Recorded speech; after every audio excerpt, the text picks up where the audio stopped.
going, which was always the bread and butter from MVP, and it attacks Talia in lane really well. Forces the Banshees to be a very early purchase. Still, have to love what MVP have put together. If they get first turret, if they fall behind, things like the Thresh and the Skarner lose a lot of value. There's going to be about how they construct the early game, the first 15 minutes, to find an advantage through the Tristana. Because even though they have double ranged, you do have to appreciate the fact that Kongdu has some laning power of their own. And it's going to be a different Caitlyn this time as well. Not going to be able to afford to skip that QSS this time, meaning that she's going to have to spend an extra 1,300 gold and stop those power spikes that we talk about all the time with Caitlyn coming in until the game has gone later and later, giving MVP opportunities to get stuff done. Not going to be that ultra scaling option. The mid-game power of the Syndra should be able to get them through to a point where Pilot will be able to smash out that damage. And if we jump up and shout about the ADD Scion, we have to do the same thing about the Ian Syndra. A legendary pick from him. Yeah. Definitely the pick. A lot of damage, but he's just kiting him on out. There's the ultimate coming in from Raze, though, as the Lantern has to be taken. They almost get on top of it as once again the Ignite comes in. ADD wants one auto, but he doesn't even need it. The flash was unnecessary. Still gets the solo first blood on the top side. And we alluded to it. We see this in the matchup from time to time. He gets it in this scenario. Means he has no teleport, so can't go bot lane. Here's in the mid lane. A chunk out edge. Yeah, not a lot that he can do as well with that cleanse that you were talking about before. He's going to have to go back to base, and MVP turning it on everywhere. There's the Impale on the bottom side, but Sol, he's still alive for the moment, but not for long potentially. He's been ignited. Max picks up the kill, and Pilot makes his way out. Secret, he's hungry for some Thrash, but he's not going to be able to get it beyond. However, falls down in his stomach.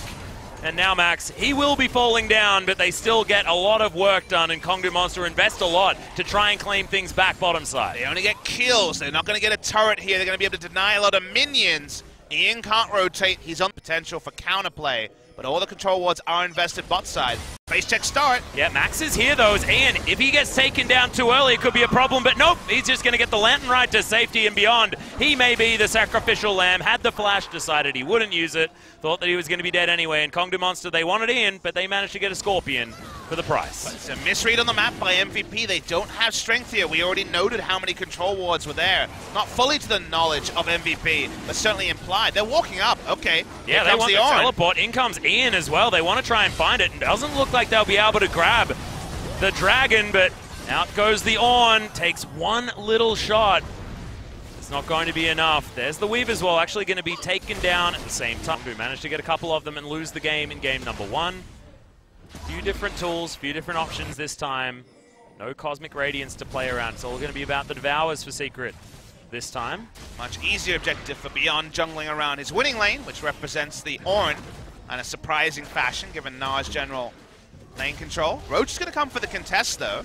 Yeah, it should be able to be smited away, though, as Beyond very healthy. Does get the smite. Nard into the wall, though.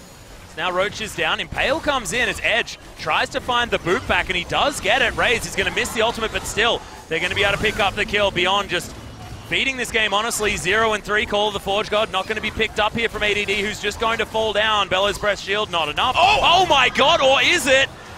It's not. In the end, Roach is going to be able to pick that one up. That auto attack was the longest range auto attack I've seen on a Gnar ever, and that's going to secure it. Invested the flash, but that's 2 kills for a Rift Herald. And it's even further than that. It's 2 kills, a turret, and all you get is a Rift Herald. So much now as the hook is going to land. They want to grab the Tahm Kench. She's going to flash away. There's a flash Impale, though, as the ultimate not going to be able to find Beyond. And Secret somehow surviving for so long. ADD wants it, picks it up as well. The Call of the Forge God now raised in no man's land on the bottom side. Very immediate teleport comes in as Weave as well set up. We'll see whether this is going to be enough time for them to just rush down this dragon. Weave as well comes in. ADD is going to be able to break the wall, and now it's going to be a 50-50 raise. He was very happy about that one last time as Call of the Forge God comes in once again. ADD, triple knock-up comes down, and now the dragon extraordinarily low. It is secured. We're even on the Infernal Drakes, and now Kongdu Monster, they're looking to run away, but that's a brilliant hook. equalized by the Devour coming in from Secret. ADD all the way forward, takes a Lantern Ride to get his way out. Another hook comes down as Ian grabs the first kill in the fight, but it's two immediately back for Kongdu Monster, who are now heading forward. A third hook in a row for Max, but it's just not doing enough. And now Pilot, where the heck's he going to go? He's going to flash over to the Raptor pit, and Kongdu Monster get inside track on the inner turret. Just don't have the AoE damage to answer the Caitlyn and the Talia at this point in the game, and Roach was on point controlling space. The gold lead was felt in that 5v5. They're back on the Baron, and it's very difficult for MVP to walk up. Yeah, they do at least have one ward here as Beyond moving himself over. They want to be able to get a look in here, but they have no options. Weaver's Wall comes down. Max, he's stolen Barons with less and actually gets MVP over there. Beyond, right in the back of the pit, but they've stopped damage. Roach over to the side, and that was beautifully done. Kongdu Monster, they secure the jungler and the Baron at the same time. Yeah, the stop DPS was the important part. Maybe Thresh needed to come over and auto it a few times. It sounds comical, but it was getting lower and lower. Secure ready to get in there. They're trying to wait this one out. They want to stop this from happening. Anything could happen here. In he goes. They get the double smite. They got it! And they steal the Baron. Kongdu Monster now should be able to clean up as Beyond wants to get out. Max is going to flash over and thought he could survive. And speaking of surviving, Roach as well gets out. But Kongdu Monster look embarrassed after the Baron steal. They're not able to actually kill Roach. That would have been big. It can be 5 members, so 3v5 with the Baron on the side of the 3 is not as strong as you might think. So we're going to wait and see. They're still going to look for the end here, I imagine, or at minimum 3 inhibitors. Yeah, they should definitely be able to get 2 inhibitors. I don't know whether they'll be able to backdoor that one. His ultimate back off cooldown as well. Edge's topside just defending a minion wave that was moving forward. MVP almost invited to get themselves positioned. Pilot says, I'm done with this. I'm going to take down an outer turret in the mid lane and going to do so successfully. And still, Kongdu Monster are milling about, not making a decision. And this is their problem. They've not been in this position enough this season. And once again on the Baron, they get the cooldown back up. Skarner can't get there, but they break the wall.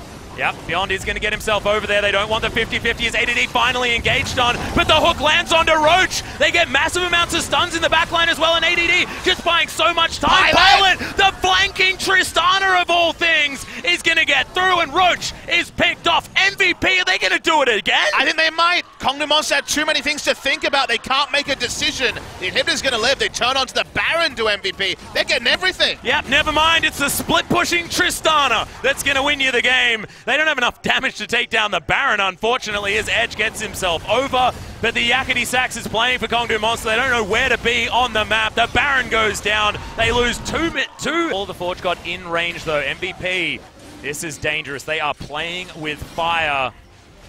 Remember, minion control is in it. Oh, God, it's so low. It's going to be stolen. Kongdu Monster grab the second one. They do immediately destroy the Gnar. They're going for this. Now, Call of the Forge God comes down. MVP have to be so careful. Max immediately destroyed. Beyond as well. Massive stuns come down. But Kongdu Monster, anyone auto-attacking is doing 1 trillion damage.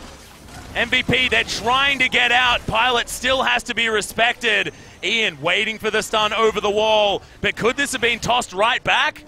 It does seem like we're playing Football Atlas, a hand pass, a kick. It's all over the place when it comes to this game. The second buff is godly. You see the stats at the bottom of your screen. Thank you, OGN. Double duration, 3 times the starting damage, and 2 times per buff. The stack advantage, they have 2 stacks of it, of course. This is very, very powerful. My Soul has 420 AD, that's a bit on the nose. Loses 90% of his health. That's just dumb. These Nexus turrets taking so much damage from Soul as ADD tries to get out, but it's the Nexus turrets that are the option. Flash has to be used from Secret. Another call of the Forge God as Roach yet again caught out. Knockup comes down. Ultimate comes in, but he's devoured, and Secret keeps his AD carry alive. Raze down to the stopwatch, and ADD survives the initial burst. Soul is the one that they have to be careful of as Beyond has to use the Flash, and using it defensively means they won't have the options. Pilot diving his way out. No one taken just yet, but look at Soul, look at Pilot. These are the guys that you have to be careful of, and it's Max that's just picked off. In goes Roach, gets the Gnar into the wall, and see you later. Beyond Ian and Pilot, they're still doing a lot of work, but the knockups onto Kongdu Monster just not enough. Pilot wants to find it, but we're going to game 3. Kongdu Monster finally do it. This one went back and forth. Everyone was throwing left and right, and that second Elder that MVP did not need to start is what actually cost them the game. The amount of value that Kongdu Monster were able to reclaim was insane. And that means that Kongdu Monster get the stay of execution they wanted, but only for another game, as MVP can't close after being behind once again. Will it just be 3 games in a row where